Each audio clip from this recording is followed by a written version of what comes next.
এরকম কেক এখন আপনারাও বাড়িতে বানিয়ে নিতে পারেন। তো কিভাবে বানাবেন এর জন্য ভিডিওটি শেষ পর্যন্ত দেখতে হবে। ভিডিওটি ভালো লেগে থাকলে অবশ্যই একটি লাইক দিয়ে দিবেন। প্রথমে একটি পাত্রে কিছুটা বিস্কুট নিয়ে গুঁড়ো করে নিতে হবে, তারপর এতে গলানো বাটার দিয়ে দিতে হবে। এবার এগুলোকে ভালো করে মিশিয়ে নিন।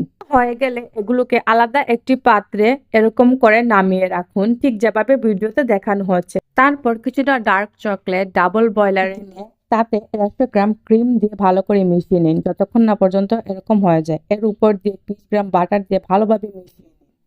মেশানো হয়ে গেলে আগে থেকে তৈরি করে রাখা পাত্রে এই চকলেট গানাশটি দিয়ে দিন। তারপর আলাদা একটি পাত্রে 20 গ্রাম চিনি, 8 গ্রাম কোকো পাউডার ও 70 গ্রাম দুধ দিয়ে আরো একটু জেলাটিন দিয়ে খুব ভালো করে জাল করে একটি গানাশ তৈরি করে নিন। মিক্স করা হয়ে গেলে তা ছেঁকে নিন এবং আগের পাত্রটির উপর দিয়ে ঢেলে দিন ও 1 ঘন্টার মতো ফ্রিজে রেখে দিন।